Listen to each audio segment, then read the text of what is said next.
Good morning. So this is another voice post. Oh, I don't know where to start.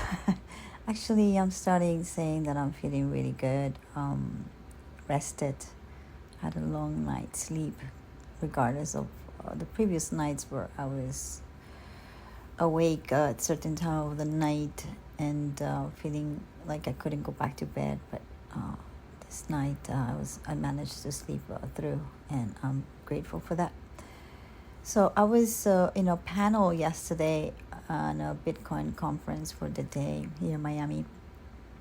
And I was on a panel about philosophy, freedom, property rights. It was obviously about Bitcoin. I say obviously because Bitcoin is all about freedom and property rights and just how we can change perspective of how this monetary system it's really deteriorating our civilization in ways that we're seeing all the wars and seeing the cost of life increment in ways that is unsustainable for many people. So I was very happy to be in this panel. I like to serve this way. Started doing volunteering for Bitcoin conferences a year ago, exactly May. I felt that that was the way I can contribute by serving with my time and also getting to know the people behind the scenes, which has proven to be quite remarkable. Met fantastic people who are also doing a lot of service for the ecology of Bitcoin, for the education of Bitcoin, for the education of property rights and praxeology, which is the study of Austrian economics and human action, like the way we make decisions that are going to be logical and they're going to lead us to leading a meaningful life when we realize that every decision that we make ends up being an economical decision.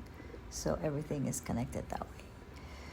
So it was interesting to be in the panel because I was with one of a person that I respect a lot, and he was probably one of the first persons that I got me connected to Bitcoin. He's a very big voice, has a great channel. His name is Robert Budlong, and we're on the same panel, and it was quite interesting answering questions about freedom. Paul Tarantino, another incredible person, was the moderator, and that made me feel very comfortable. I'd been going back and forth with him on email, and then we had a previous conversation just before the panel where we were tapping into consciousness and evolution, spirituality, and accountability, discipline, just so many of the things that I always talk about. So interesting. So I'm trying to make sense how this message is going to unfold. And that's why I'm sort of speaking out loud, uncensored. I am starting to see a little bit of the morning light. It's very early. It's not even 5 a.m. and I'm just awake, looking outside of the window. It's dawn, the very first light, the twilight. I feel that there's so many people waking up from this entertainment world where we're being bombarded with so much information, so much programming that has really shaped the world, the way we see the world. Our perception is being so terribly conditioned. So we behave like herd people. We don't ask questions because we're afraid to be left out or ostracized or canceled, however we want to call that. So it's interesting that right now I do see the light coming. It's probably dim. It's not as bright as I would like it to be yet, but I do trust that the light changes with time and it becomes brighter. And so more people can see it. And even myself, I can see things more clearly as time goes by. I don't know everything, but I'm just becoming more aware of how everything is connected. And the most interesting thing is like not just I'm becoming aware of seeing things, but I'm also becoming aware of how I can participate and I can serve humanity by just being completely open and frank about my own predicaments. And I feel that that's the best way I connect to people. So the panel went really well. I was being my feisty little me, funny at times. And if I have a copy of the recording, I'll probably post it on the Substack at some point. I know there was a recording. So it'll be fun to see me live improvising, just speaking up my truth and aiming to inspire every single individual to be authentic and to be courageous about being yourself, because being oneself is the only revolution, to be honest. That's what I feel. So what else is new? I would say that I find myself very calm these days, and even though I am between a bunch of deadlines, and I always laughed at the word deadline, because if you just look at it, it's the word dead, from death, and line. So there's a moment there that something has to go. And I think that just the word deadlines makes me stressed out. So I don't use the word that much. I just say I have commitments that I have to finish, and even though time is pressing, I am not being very influenced by the pressing time. So I'm just enjoying. Like, I took the whole day off yesterday to do the panel.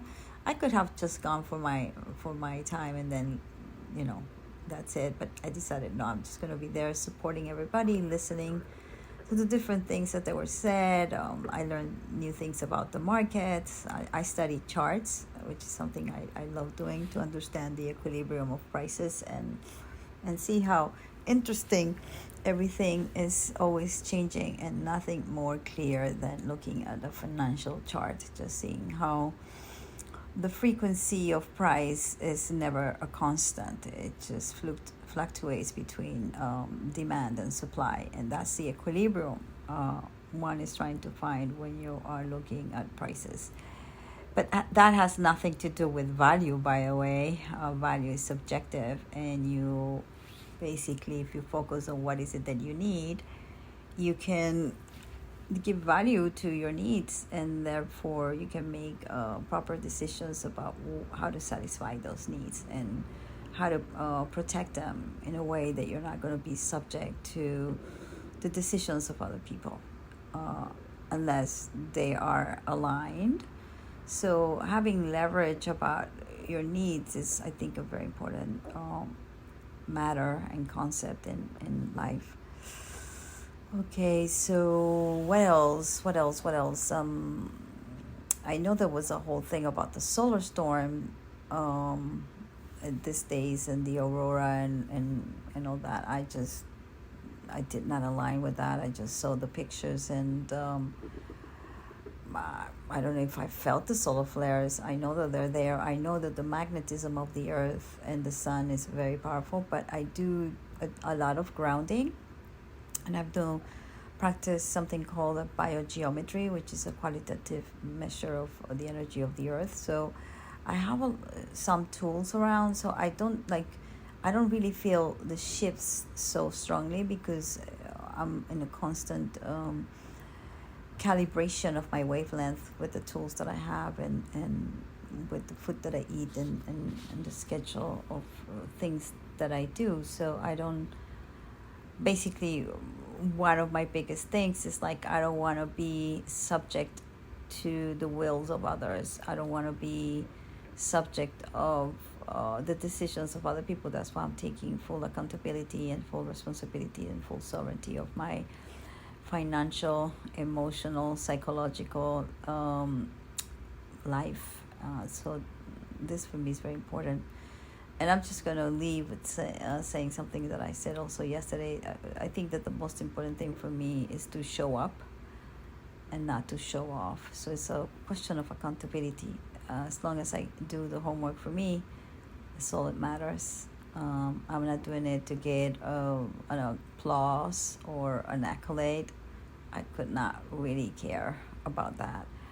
I only care about having the principles that I have set up quite high, not to be distorted or corrupted by other people's wills or by even my own fear of staying alone or be by myself or be canceled just because I'm afraid of speaking my truth.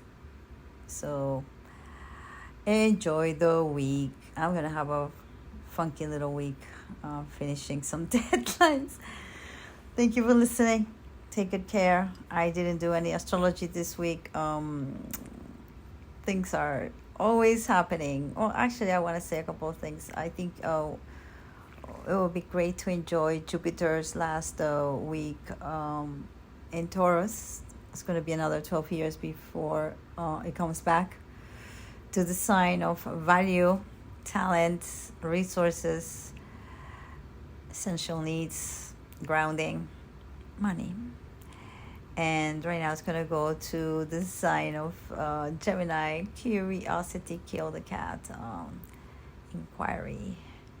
Just, that's going to be fun. Just having Jupiter be all over the place.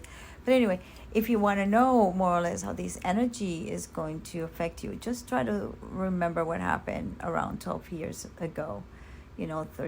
2011, 12, 13, 14, around that. Like, what was it changing in your life? Because there's always like another similar perspective that is going to happen. Obviously, not all the planets were in the same place. But yeah, I see that, Jupiter is currently in my 4th house. So it's all about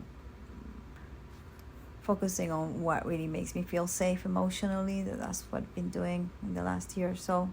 But now that it's going to go to my 5th house, that's going to be fun because it's my creative house. So how am I going to expand with my creation? Oh, yeah, I got my book coming. And thank you to all the people that keep buying the book.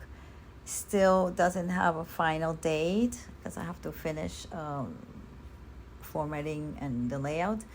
And I'll have more time to do that in the upcoming weeks. So yeah, that's when Jupiter is going to expand my creativity. I can be out there saying to the world, hey, here's my book.